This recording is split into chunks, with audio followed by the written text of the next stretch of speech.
ဖခင်များအားလုံးကို Happy Father's Day လို့ရှိဘူးစွာနှုတ်ဆက်ပေးပါလေဒီလိုဖခင်များဒီမှာဒေသနာတော်အဖြစ်ခွန်အားပေးရတဲ့ခွင့်ကိုရတဲ့အတွက်ကြောင့်ယေရှုစွာဖခင်ရဲ့ကျေးဇူးတော်ကိုချီးမွမ်းပါလေကျွန်မအဖေအကြောင်းကိုလည်းတက်တည်ခံဖို့အများကြီးပြင်ဆင်ထားပါလေလို့ဒါပေမဲ့ကျွန်မပြင်ဆင်ထားရတယ်ကျွန်မရဲ့စိတ်ကအိမ်မှာအစင်တည်းမဖြစ်သေးဘူးဆိုတော့ပြောတာနည်းနည်းငိုတာများများဖြစ်ပါစလို့ပြောတော့ဘူးလို့ဒီနေ့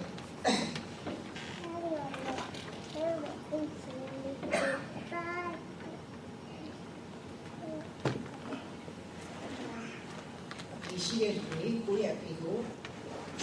ကျေးဇူးတင်တဲ့အကြောင်းကိုဖေကိုချစ်တဲ့အကြောင်းကိုပြော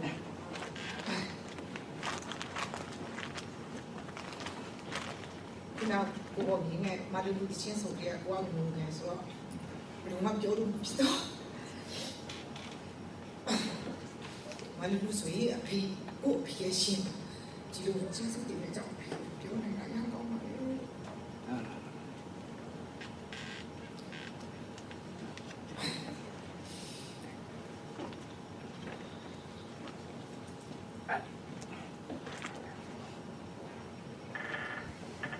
အဲ့တော့ဖခင်များနေနဲ့မိခင်များနေကတိတ်တော့မတူဘူးတဲ့အဲ့တော့ကလေးတယောက်ကိုနေနဲ့ဘာမတူတာလဲဆိုတော့ဖခင်များနေကအဆောင်အများကြီးသိခွင့်စရာမလိုဘူးတဲ့ကလေးလေးကအမေကြီးဆိုရင်ပြင်ဆင်ပေးရတာများတယ်တဲ့အဖေဆိုရင်သိမလို့ဆိုပြီးပြောတယ်တကယ်တော့ကျမတို့ယောက်ျားတိုင်းကိုကြည့်လိုက်ရင်ယောက်ျားတိုင်းဟာဖခင်ဖြစ်တယ်ဖခင်လို့ကျမပြောတယ်ကိုဝါလို့ဆိုတော့ဖခင်လို့ကျမပြောတယ်အဲ့တော့တချို့ယောက်ျားတွေကကိုဖခင်ဖြစ်တာတော့မှမသိဘူးကလေးတော့မွေးထားပြီဒါပေမဲ့သူတော်မှမသိဘူးဘလောက်လွယ်လိုက်ကြလဲလွယ်လေးနဲ့ဖခင်ဖြစ်သွားတယ်ကလေးရဲ့အဖေနာမည်ဆိုရင်ဒါသူ့နာမည်ဖခင်ထဲဒါပေမဲ့သူကအဖေဖခင်တော့ဟုတ်တယ်ဒါပေမဲ့အဖေမဟုတ်ကဝါတော့ရေဒီဝါနူနေရှိအဲ့တော့ကိုသားသမီးတွေကိုဝါကိုဘုံကြီးဆိုရင်အခါတရားမကခေါ်တယ်လေသူပြောဝါဆိုခေါ်တယ်အဲ့လိုပဲအပါဆိုရအောင်ခေါ်တတ်တယ်ဒါလကားကလေးကစကားပြောလေးကျင်နေတာမဟုတ်ဘူးမိသားစုလို့ဖြစ်လာတဲ့အချိန်မှာကိုသားသမီးကိုရဲ့မိမကဘဝမှာနံပါတ်1ကဖျားပြီးနံပါတ်2ကအဖေဖြစ်ပါတယ်လို့ဘာလို့လဲဆိုတော့အဖေဆိုတာကြောက်ဆောင်ကြီးလို့ကိုနားမှာရှိနေတယ်တကယ်ကိုအရေးပေးနေတဲ့တစ်ပင်ကြီးကိုအရာရာတိုင်းအတွက်အားကိုးရဖြစ်တယ်အဲ့တော့ကိုကလေးကကိုဝါဆိုပြီးတော့ဖေးဆိုပြီးခေါ်လိုက်တိုင်းမှာဒီအခုတိုင်းမှာဒါတွေပါတယ်အဲ့တော့ကိုဘက်ကနေလည်းဒီမိသားစုကိုကျွေးမွေးဖို့စောင့်ရှောက်ဖို့ကိုရဲ့လူမျိုးဘာသာယုံကြည်မှုဒီနာမှာအမျိုးထုခင်မကမရှောက်ဘူးအဲ့နဲ့ချူဆိုင်နဲ့กินတယ်ရတာကိုရဲ့ identity ကဘာလဲဆိုတာကိုလက်ဆင့်ခံတော့ဖြစ်ပါတယ်လို့အဲ့တော့တချို့ဖခင်တွေဟာဖခင်ပဲသူတို့ဟာဒီတာဝန်တွေတခုမှသူတို့မယူဘူးဒီတာဝန်တွေသူတို့မယူနိုင်ဘူးအဲ့တော့သူတို့ဟာ just a father not dead သူတို့ကနော်အဲ့တော့ဝါမနာကြီးဆိုတာနေတယ်ခိုင်းနေလား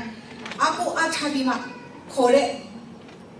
ဖေးဖြစ်စီချင်ပါလေလို့ဒီနေ့ကျမတို့အဖေးဆိုပြီးခေါ်နေတဲ့ဖျားခင်ရဲ့ကျေးဇူးတော်ကိုလည်းကျမတို့ချီးမွမ်းမှုလုပ်ပါတယ်ဒီနေ့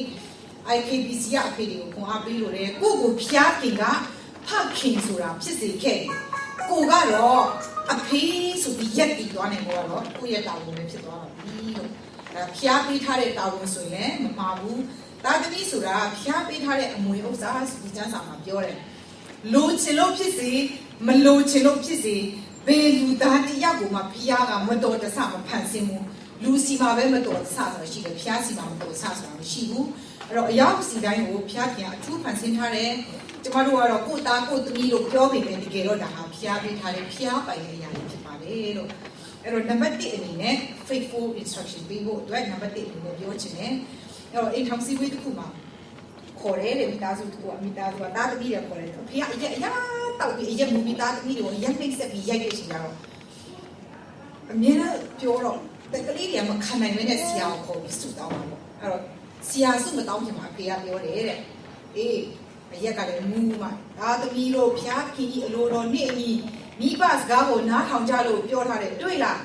မိဘစကားကိုနားထောင်ရမယ်ဆိုမှကျမ်းစာလေးတော့ကင်ပေါက်တယ်ဒီဥစ္စာဒီကောင်းပြီမှန်တယ်ပေါ့နော်မိဘစကားနားထောင်ရမယ်ဆိုမှအဲ့ဒီ effect 6တစ်ကနေသူအခန်းလေးကိုသူဖတ်မယ်ဆိုတော့သူကအဘတို့ပြောထားတယ်ဖခင်ကိုလိမ့်ခံထားတယ် ကိုသားသမီးကိုစိတ်ဆိုးစေခြင်းကမပြုတ်ကြနဲ့ဖျားသခင်၏အလိုတော်နှင့်ညီသောဆုံးမသူတင်ခြင်းကိုပြုရက်ကျွေးမွေးကြတော့ရတယ်တော့ရှာđấy chúng lại cáo vào lỗ mày đi mà ta khai đấy tu mẹ của dốc lại đấy chị cháu nó chắc sao mà ăn bà nó không vậy là ngay cái lòng muốn mua chi nào vậy mà khá mà một phát mi vào lao rồi nó cô củaပြောđấy chị cháu là qua một phát mi một chuyện đó đấy thế rồi cái lý thì cô ta cái mi của xích số chuyện mà phiêu nè sự việc đó ba điều củaပြောnày cô cái lý thì của cái gì khác nào biết là cái lý thì của cái dung sạch cái của thà là một cái lý thì xem mà cái lý thì gì tan nhiều à qua của số mấy phi thiên lý gì à thì của lông mi là anh đồng nhiều khả năng lông mi cái lý thì của respect mà xí rồi thì cháu cô giáo của na khám một được khét là đấy phát hiện suy nhà mà bên mình bị đó phi suy nhà của giáo của khét rồi phát hiện lô rồi nè anh nhỉ số mà từ tiền chính của phiêu rồi thì mà phiêu thà là mi ba lô tiền lô ý lô nè anh nhỉ lô mà phiêu thà rồi chúng ta lô mi ba đấy à chúng mình lô cái lô nè anh nhỉ ta mi lô cổ bị tiền nàyแต่คิมพิ้ายลูกบาเลยส่วนจะมาดูเต็มมาก็ยุ่งไม่ใช่มีหูเต็มมายิ้มจีโร่จะมาดูทีแล้วพิ้ายขี้เนี่ยลูกပြောတဲ့ကြောင့်พิ้ายขี้เนี่ยลูกบาเลยส่วนโอ้จะมาดูအရင်တီးဖို့အတွက်ဖျားခင်ရဲ့အလိုကိုတီးမှဖြစ်မယ်အဲ့ဒါမှပဲကျမတို့ကဖျားခင်ရဲ့အလိုတော်အတိုင်းကျမတို့တွင်တင်နိုင်မှာဖြစ်ပါလေလို့ခုနတဘာတိဖတ်သွားတဲ့တရားသူကြီးတရားဟောရကြခန်းကြီး6ငယ်ငါးကနေကိုကျမမှာလို့ကောက်ပြန်ဖတ်ပါမယ်တင်ဤဖျားခင်ထာဝရဖျားကိုစိတ်နှလုံးအကျွမ်းမဲ့အစွမ်းတတိရှိမြန်ချစ်တော့ယနေ့ငါမှာထားသောစကားကိုနှလုံးသွင်းရသည်ထိုစကားကိုတင်ဤသားသမီးတို့အားကြိုးစား၍သင်ပေးရမည်အိမ်၌ထိုင်ရသည်ဖြစ်စေခရီး၌သွားသည်ဖြစ်စေအိမ်ရဲ့ခြားရရှိသည်ဖြစ်စေထိုစကားကိုပြောရမည်ထိုစကားကိုလည်းတင်ဤလက်၌လက္ခဏာတက်တည်ဖို့ရကောင်းတင်ဤမျက်စိကြားမှာတင်းကျစ်ကဲ့သို့ကောင်းခြိထားရမည်မြို့တကားအိမ်တကားမြို့တကားတို့၌လည်းရေးထားရမည်ဒီဟာကဣတိလလူမျိုးတော်တွေကိုမောရှေကဥဆောင်ပြီးမှဂတိတော်ထားရပြီးတော့ထွက်လာတဲ့အခါမှာဖျားခင်ရဲ့ဒီအချိန်မှာအဲ့ဒါထွက်လာပြီးတဲ့အချိန်မှာပေးထားတဲ့အကြမ်းပိုက်ဖြစ်ပါတယ်ဒီနေ့ဣတိလလူမျိုးတွေကိုအထူးဖြင့်တားသမီးတွေကိုတွင်တင်ဖို့အတွက်အဖေတွေကိုတာဝန်ပေးထားတာတွေ့ရတယ်အဲ့တော့ဣတိလလူမျိုးတွေကဟိုးအေဂိုလူပြည်မှာကျုံခန်းတဲ့နေရာကနေနမိတ်လက္ခဏာ10မျိုးနဲ့သူတို့အေဂိုလူပြည်ကနေသူတို့ထွက်လာရတယ်ပြီးတော့ကျိုင်းကောင်မာနမုံကျွေးခဲ့တယ်သူတို့ရေစားတဲ့အချိန်မှာကြောက်ထဲကနေရေကိုထွက်စေခဲ့တယ်မွေကြိုက်ပြီးတေခါကြီးအချိန်မှာကြီးပွားဝင်ရုပ်ကိုကြည့်မှမွေစစ်ကိုလည်းဖြေခဲ့တယ်နေ့မှာမီးမိုးတိမ်နဲ့ညမှာမီးတိုင်နဲ့ဖျားခံတော့လမ်းပြတယ်အဲ့ဒီအကြောင်းအရာကိုတားဆီးမြင်းဆက်ပြောပြရမယ်အဲ့ဒါကိုနှလုံးသွင်းထားရမယ်ဖျားခင်ကိုစိတ်နှလုံး3ပါးစလုံးနဲ့ချစ်ရမယ်ခန္ဓာပြီးကိုတို့အခုရောက်ခန္ဓာပြီးမှာတို့ကောင်းစားနေတဲ့အချိန်မှာတခြားသောနတ်ဖျားတွေနောက်ကိုမလိုက်ပဲနဲ့မစီးကပ်ပဲနဲ့နေဖို့ဒီအကြောင်းအရာကိုအမြဲတမ်းပြောပြဖို့နှလုံးသွင်းစီခြင်းကိုပြောထားတာဖြစ်တယ်ဖျားကလည်းဘာလို့ဒါကြီးကိုနေညပြောခိုင်းနေတယ်ဘာလို့ပြောခိုင်းနေလဲမပြောရင်တို့မသိတော့ဘူးဘာဖြစ်လို့လဲတို့ကလေးတွေဒီခန္ဓာပြီးမှာမွေးမဲ့ခန္ဓာပြီးမှာကြီးလာတယ်တို့ကိုတို့ဂျီနီဂျီရေကဘိုးစင်ပေါင်းဆက်နေခဲ့တယ်လို့သူများဖျားတွေကပဲကိုယ့်ရဲ့နတ်ဖျားတွေလို့သူများရဲ့ယဉ်ကျေးမှုကပဲကိုယ့်ရဲ့ယဉ်ကျေးမှုလို့ချီပြီးနောက်ဆုံးလူမျိုးပြောက်မယ်ဘာသာပြောက်မယ်ယဉ်ကျေးမှုလည်းပြောက်မယ်ဖျားကအဲ့ဒါကိုမကြိုက်ဘူးဖျားကအဲ့လိုဖြစ်သွားမှာကိုသိတဲ့အတွက်ကြောင့်တို့ရဲ့တမိုင်းကိုမမေ့ဘူးဖျားကိုမမေ့ဖို့အတွက်ဒါအဖေတွေကိုတာသမီးတွေကိုတင်ခိုင်းတာဖြစ်တယ်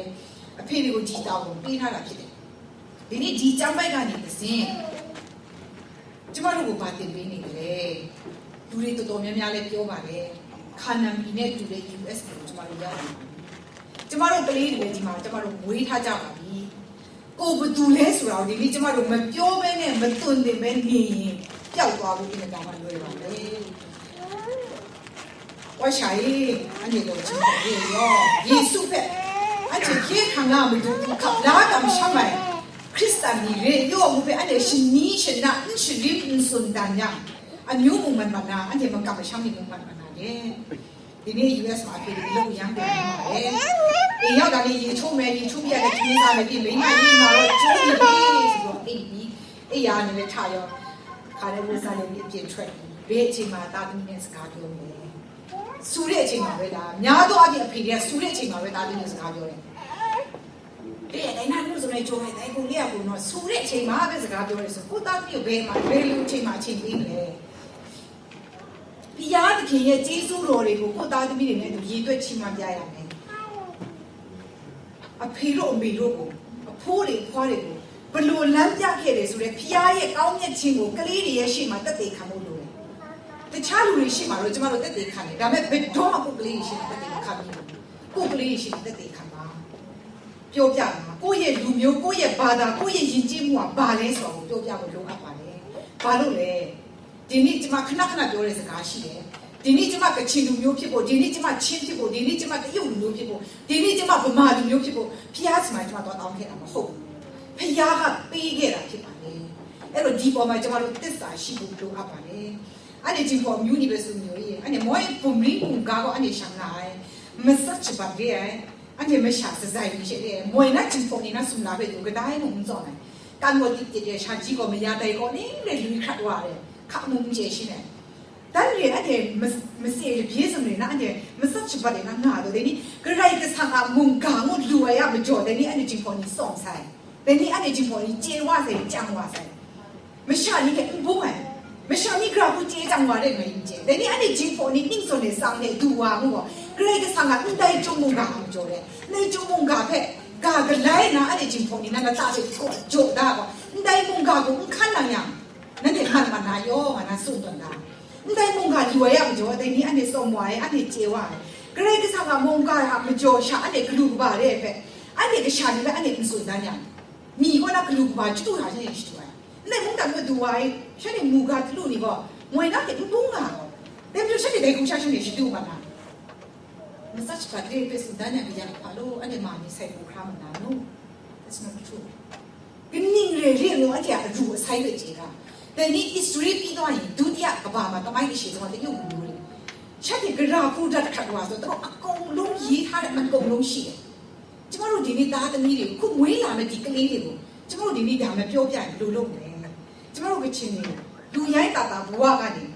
လူရင်ကျေးတဲ့လူဘဝဖွဲ့စည်းပြီးဖြစ်လာတာနှုတ်ပတ်တော်ကြောင့်ပဲဖြစ်ပါလေအဲကြောင့်မို့ကျမတို့ဟာသူများတဲ့ပုံမှန်ဖျားကိုသစ္စာရှိလို့ပြောပါတယ်ကျမတို့ဘယ်လိုထည့်အကယ်လုပ်ခဲ့တယ်အထူးသဖြင့်ကျမတို့မရနာနိုင်ငံကနေနေရေးဆိုတဲ့ထက်ကနေကဲထုတ်ခဲ့တဲ့ဖျားဖြစ်တဲ့အကြောင်းကိုကျမတို့သားသမီးတွေကိုအဖေတွေဥဆောင်ပြီးမှလက်ဆင့်ကပ်ပေးပါလို့နံပါတ်1အချက်အနေနဲ့ပြောလိုပါတယ်နံပါတ်2အချက်အနေနဲ့ကတော့ material provision ဖြစ်ပါတယ်ဒီမှာကျွေးမွေးကြတော့ဆိုပြီးပြောထားတယ်ကျွေးမွေးဗမာစကားလိုလေးပဲနော်မွေးထားတာပါလေကျွေးဖို့ပေါ့ပြောရတော့လွယ်လွယ်လေးဘာကျွေးလဲခန္ဓာကိုယ်တက်ကျွေးတယ်ဟုတ်တယ်ခန္ဓာကိုယ်တော့ကဘယ်မိဘမဆိုအကောင်းဆုံးကိုပဲကျမတို့ကျွေးချင်တယ်မကောင်းတဲ့ဟာတွေကျမတို့မကျွေးချင်ဘူးဟာဘာအကောင်းဆုံးဖြစ်မလဲဟိုအုံနောက်ကိုကောင်းစေတဲ့ဟာခန္ဓာကိုယ်ကျမ်းမာတန်ဆွမ်းတဲ့ဟာဘာအများကြီးကျမတို့ကျွေးတယ်အဲ့ဒါသိပြောစရာမလိုဒါပေမဲ့ကျမတို့ကဝိညာဉ်အတွက်ကျမတို့တာသမီးတွေကျွေးလို့လိုပါတယ်ဝိညာဉ်အတွက်ကတော့ကိုဟာကိုပဲကျမတို့တတိရတယ်ကလေးတွေကနေသိပါလေသူဘာမှမသိသေးပါဘူးဆိုပြီးတော့ကျမတို့ကလေးတွေကိုဝိညာဉ်စာကျွေးဖို့မိဘတွေကတစ်ခါတည်းကျမိနေတတ်တယ်အဲ့တော့ကျမ်းစာမှာပြောထားလေဆိုတော့မိမိလူတို့ကိုမပြုစုချုံမြမကမိမိအိမ်သူအိမ်သားတို့ကိုမပြုစုတော့သူမိဒီကယုံကြည်ခြင်းတရားကိုညှင်းပယ်၏မယုံကြည်ဘူးတော့သူချက်တာပြီးယုံပါလို့ကျမ်းစာမှာပြောထားတယ်ဒါကျွေးမွေးဖို့အဲ့ဒါကျွေးမွေးဖို့ကအဓိကတူကအိမ်ထောင်ရဲ့ဥကောင်းနဲ့ပတ်သက်တဲ့ကျမ်းချက်1 73မှာဖြစ်တယ်ယောက်ျားရဲ့ဥကောင်းကခရစ်တော်ဖြစ်တယ်တဲ့မိန်းမရဲ့ဥကောင်းကခရစ်တော်ဖြစ်တယ်အဲ့တော့အိမ်ထောင်ဦးစီးအဖေဖြစ်တဲ့လူမှာအိမ်ထောင်ရဲ့ဥကောင်းဖြစ်တယ်တဲ့ဒါပေမဲ့ငါအိမ်ထောင်ဦးစီးပဲငါအလိုပဲမဟုတ်ဘူးအိမ်ထောင်ဦးစီးရဲ့အဖေရဲ့ဥကောင်းကလည်းဘယ်သူဖြစ်ရမလဲခရစ်တော်ဖြစ်ရမယ်အဲ့တော့ဒီမှာပြုစုတယ်ဆိုတဲ့ဟာကိုပြောတယ်ပြုစုတယ်ဆိုရင်အခုအပင်ကလေးအကြည်ကအိမ်မှာအပင်လေးစိုက်ထားတယ်အဲ့တော့အပင်စိုက်ထားတယ်သူကပြိုးထားတယ်ပြိုးထားပြီးမှပဲသူရွှေ့စိုက်တယ်စိုက်ပြီးတော့ nurture လုပ်ပြီးဒီအပင်လေးကြီးလာပြီးရှည်လောင်းပေးရတယ်ပေါင်းတင်ပေးရတယ်ဂါးပဲပေါ်များရတယ်အကုန်လုံးလုပ်ပေးရတယ်အဲ့ဒါမှမဟုတ်ဒီပင်လေးကတခြားကြီးထွားလာမယ်ကျမတို့ကလေးကြောက်တွေကျမတို့ဒီလိုမျိုးလုပ်ဖို့အတွက်ပေါ့နော်ခန္ဓာကိုယ်တစ်ခုတည်းမဟုတ်ဘဲခုနပြောတော့ခန္ဓာကိုယ်ဝိညာဉ်အားလုံးကြီးထွားလာဖို့အတွက်အဖေလေးပြုစုပေးဖို့အများကြီးလိုအပ်ပါတယ်လို့တိရောသုံးဖို့မှလည်းဖြစ်တယ်ဘုရားခင်ဖြစ်ပွားစေတဲ့ကလေးကျမအဲ့ဒါလေးဖတ်ချင်ပါတယ်ရှင်ယောဟန်ခရစ်ရှင်ယောဟန်ဝါရစာပထမဆောင်ခန်းကြီး3မှာဖြစ်တယ်ဘုရားခင်ဖြစ်ပွားစေတော်မူသောသူမိဒီကဒုစရိုက်ကိုမပြုတ်တဲ့အကြောင်းကထိုသူ၌မျိုးစေ့တော်တည်ရဲ့ရှိတယ်လို့ပြောတယ်အဲ့ကျမတို့စမှာဘုရားခင်မျိုးစေ့ရှိတယ် ကျမတို့သားသမီးတွေစီမှာဖျားသခင်ရဲ့မျိုးစိရှိတယ်အဲ့ဖျားသခင်ရဲ့မျိုးစိကိုရှင်သန်ကြီးထွားလာအောင်လုပ်ဖို့ပြုစုပေးဖို့အတွက်အဖေတွေစီမှာတာဝန်အများကြီးရှိတယ်ကျွန်တော်အမေစီမှာလည်းရှိတယ်ဒါပေမဲ့အဖေတွေကဥကောင်းဖြစ်တယ်အဲ့တော့ကျမတို့ရဲ့အထဲမှာဖျားရဲ့လူဝိညာဉ်လည်းရှိတယ်လူဝိညာဉ်နဲ့ဖျားရဲ့ဝိညာဉ်မျိုးစိတွေရှိတယ်အဲ့တော့ဒီဖျားရဲ့ဝိညာဉ်မျိုးစိနဲ့လူဝိညာဉ်မျိုးစိတွေမှာ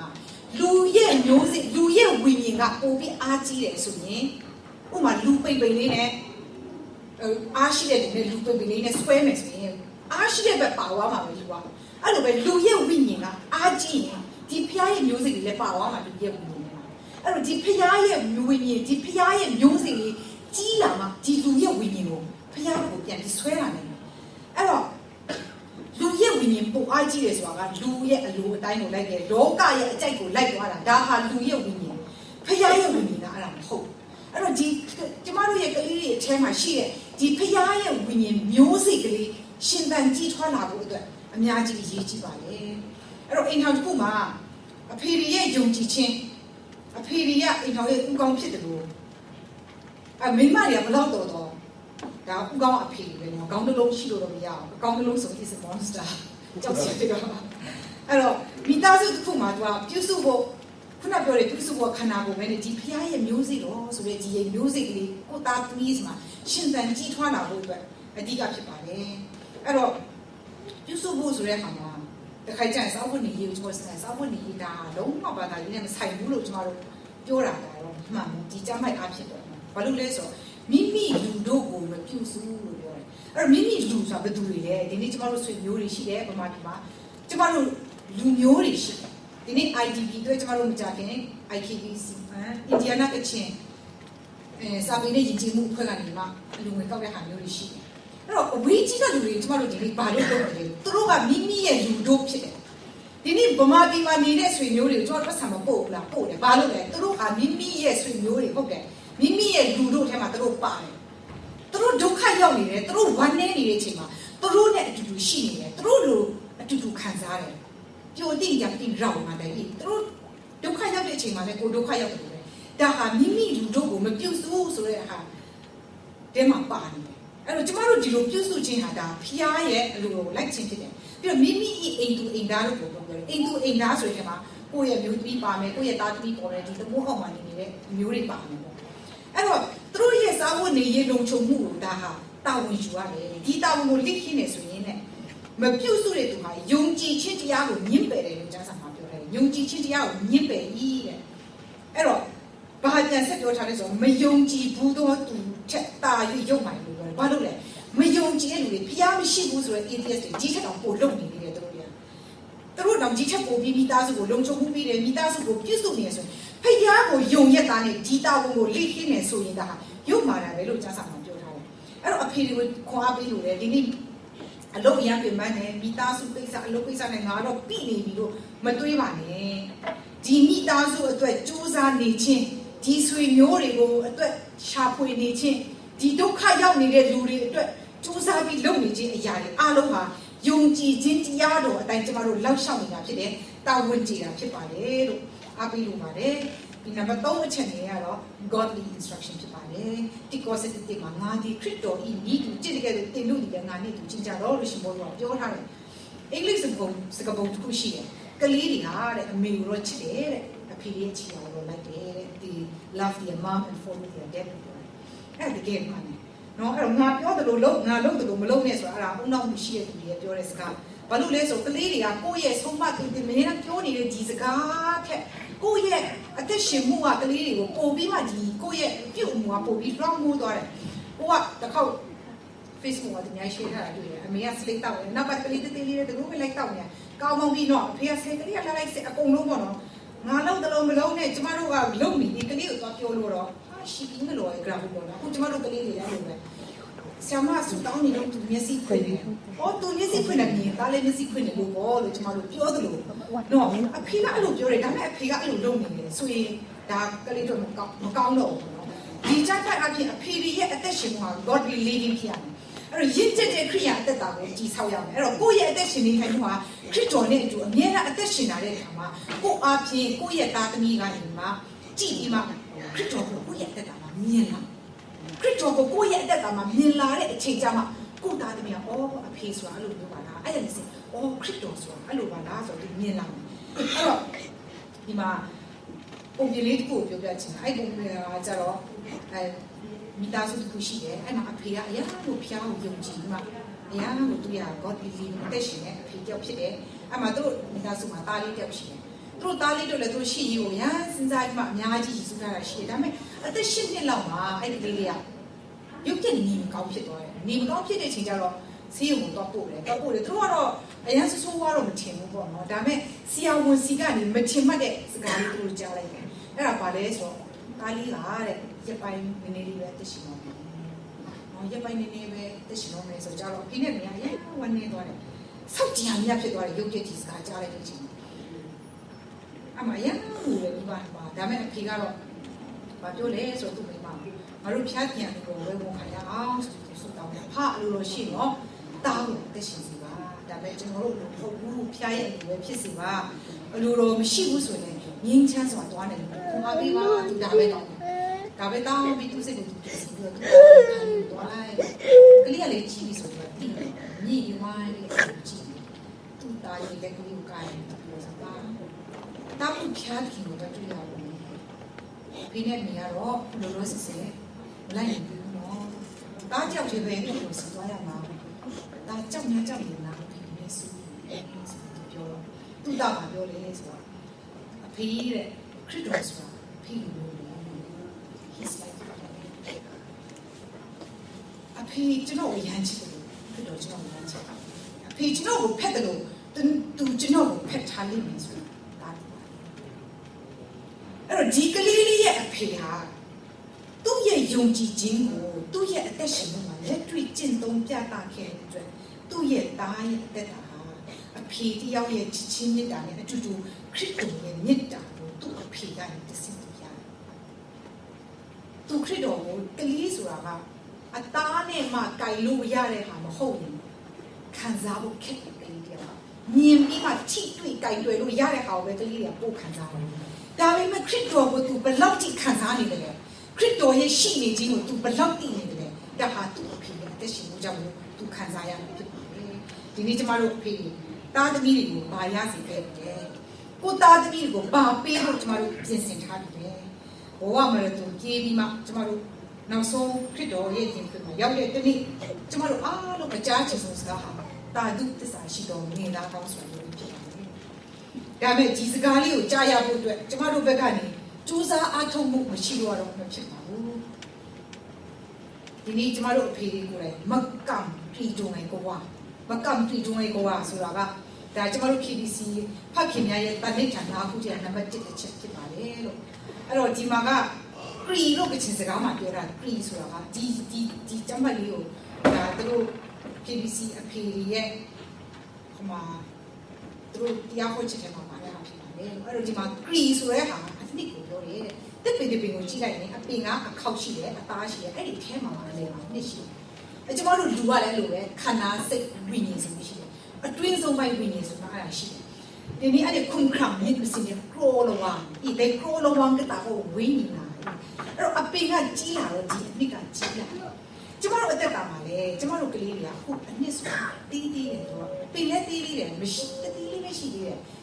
အဲ့ဒါလေးတဖြည်းဖြည်းသူတို့ကြီးလာတယ်တဖြည်းဖြည်းနှုတ်ကပတ်တော်ကိုလေ့လာနေတိလာတယ်ဒီဝိညာဉ်ကိုအားကတဖြည်းဖြည်းကြီးလာတယ်အဲ့လိုကြီးလာတော့ဘာလို့အဲ့ဒါလဲရှရင်းအကျင့်လာပဲရှရင်းအိုင်တော့အဲ့ဒီကျင့်လာမှုတဲ့အကျင့်နေမှုပေါ့ခွန်ခန်းဝါလာမှုတဲ့အဲ့လိုတော့ကျမ်းစာမှာပြောမယ်ဆိုရင်ရှရင်းအကျင့်လာဆိုတာဟိုတင်ကြားရမယ်ပေါ့နော်တင်ကြားမယ်တင်နာကနားလေကိုတင်ရမယ်လိကျင့်တင်ကြားလိကျင့်ပြရမယ်လိကျင့်တာကဘာလဲဆိုတော့ဘောပေါက်ကိုလိုအပ်တယ်ဥမာနားလေတယ်ဆိုတာဟာကျင့်မှုဟာပေါ့ကျင့်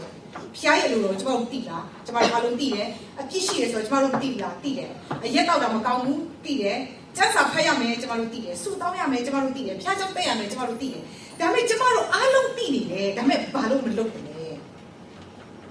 ဘာလို့မလုပ်လဲနားလေပြီမဲ့သဘောမပေါက်တဲ့အချိန်ကျတော့မသိဘူးနော်ကျင်းနာတော့ငါ ready ခွန်ခါမယ်ဒီဟိုဝိညာဉ်ဒီအနှစ်ထဲကနေမှသဘောပေါက်တာမဟုတ်အပေါ်ရန်တော့ငါသိတယ် မဟုတ်ခွန်ခါမလာဟုတ်အတွင်းနေမှာနော်တဘောပေါက်သွားရမယ်အဲ့ဒါကိုအကြီးကဟိုဥမာပေးထားတာကဟိုနွားဆိုရင်ပေါ့နော်နွားလေးကျမတို့ရွာမှာတွေပေါ့နော်နွားလေးတက်ပြီးနွားကိုမောင်းခါသွားတာနွားကနွားလေးနဲ့သူဆွဲတတ်တယ်အဲ့ဒါကြီးသူ့လည်းဘင်းတင်ထားတာလေလေးတယ်သူမဆွဲနိုင်ဘူးတက်သွားဘယ်ကိုကိုညာကိုကိုကျမတို့မမောင်းတော့မမောင်းဘူးပေါ့ဒါပေမဲ့မြင်ရတာပေါ့နော်တို့တစ်ချောင်းလေးလည်းရိုက်ခံရတယ်အကျင့်နေငါဆိုလည်းရည်တယ်တော့အကျင့်ညာဒါသူ့ကိုလိကျင့်ပေးတာအဲ့ကျမတို့စမ်းစာမသိဘူးလားသိလဲခဏ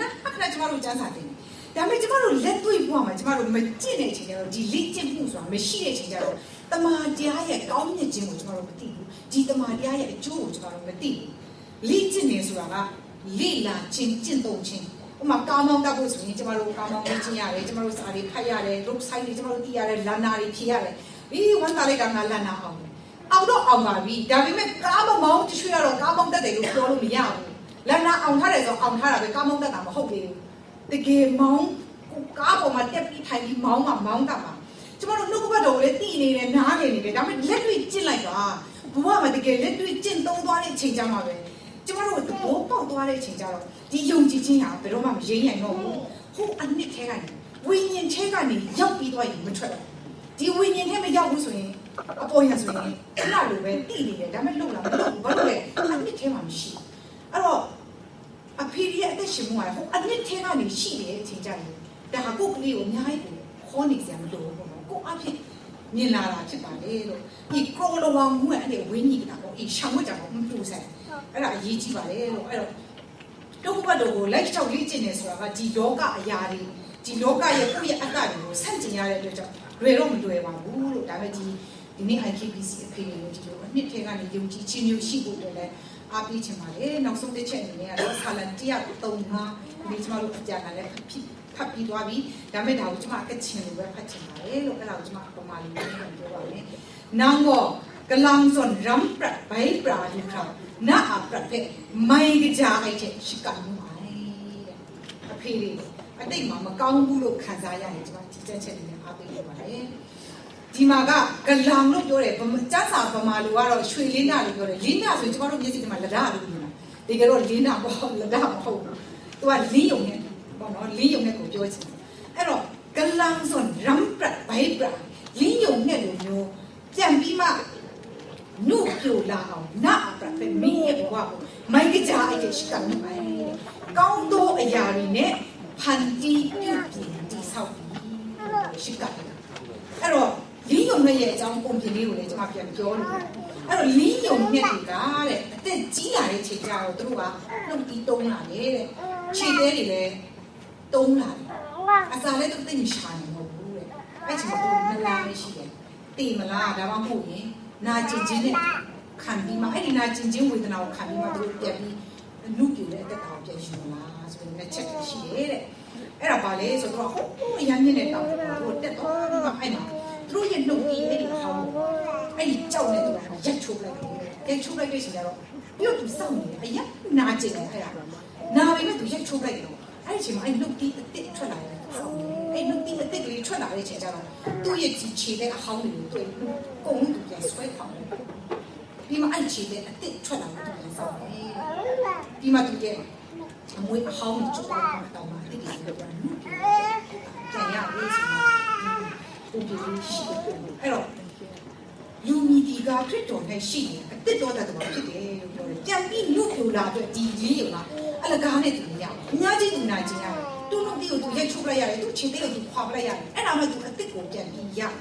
အဲ့တော့အစ်စ်ကိုပြန်ဖြစ်ဖို့ဆိုတာဘဝကိုပြန်ပြီးတည်ဆောက်ရမယ်ပြန်ပြီးတော့ပြုတ်ပြရမယ်အဲ့လိုမလုပ်မချင်းရတော့အသက်တာအစ်စ်ကိုပြန်မရအောင်ကိုတိုင်ကလည်းဒီအသက်တာအစ်စ်ကိုလိုချင်မှပဲပြုတ်ပြလာနိုင်မှာဖြစ်ပါလေအဲ့တော့ဖျားရဲ့ကောင်းမြတ်ခြင်းကိုကိုယ့်ရဲ့အသက်တာမှာဖျားရဲ့ကောင်းမြတ်ခြင်းကိုတွေ့တဲ့အခါမှာဟာမထိုက်တာနေမဲ့ကိုဟာဖျားရဲ့မြတ်တာကိုခံစားလာရတဲ့အခါမှာအလိုလိုအတိပြုတ်ပြင်းတဲ့အသက်တာဖြစ်ကိုဟာပြောင်းလဲသွားမယ်ဒါဟာတကယ်ကဲကျင်ချင်းရတဲ့အသက်တာဖြစ်တယ်ကဲကျင်ချင်းရပြီလို့ပြောပြီးဒုံရင်ဘဝမှာနေနေတာဟာတကယ်ရမှာမဟုတ်ဘူးအဲ့တော့ဒီနေ့ဖခင်များဒီမှာအဖေတွေကိုချစ်ပါတယ်ဆိုတော့ပြောရကျမတို့သားသမီးတွေကိုလည်းချစ်ချင်းမြတ်တာအပြည့်အဝနဲ့ဖျားရဲ့အလိုအတိုင်းအိမ်ထောင်ကိုတည်ဆောက်နိုင်တဲ့ဖခင်ကောင်းတွေအဖေကောင်းတွေဖြစ်ဖို့အတွက်ကြိုးစားသွားကြပါစို့လို့အားပေးလိုပါတယ်အရောက်စီတိုင်းပြန်ပြန်ကြည့်ပါ စေနောက်ဆုံးအနေနဲ့ကျွန်မI would be true ဆိုတဲ့ချင်းလေးကိုကျွန်မရွေးထားပါတယ်လို့အဲ့ဒီချင်းလေးကကျွန်မရဲ့အတက်ချင်းဖြစ်ပါတယ်လို့ငါရဲ့မရိုင်းမဆိုင်ငါရဲ့ယူရိုင်းငါရဲ့ဆန်စင်ရိုင်းငါရဲ့ရှိမရောင်းရိုင်းဟိုကနာလိုက်တာခွန်ဝါကိစ္စကောင်းတယ်ဘယ်ပုံ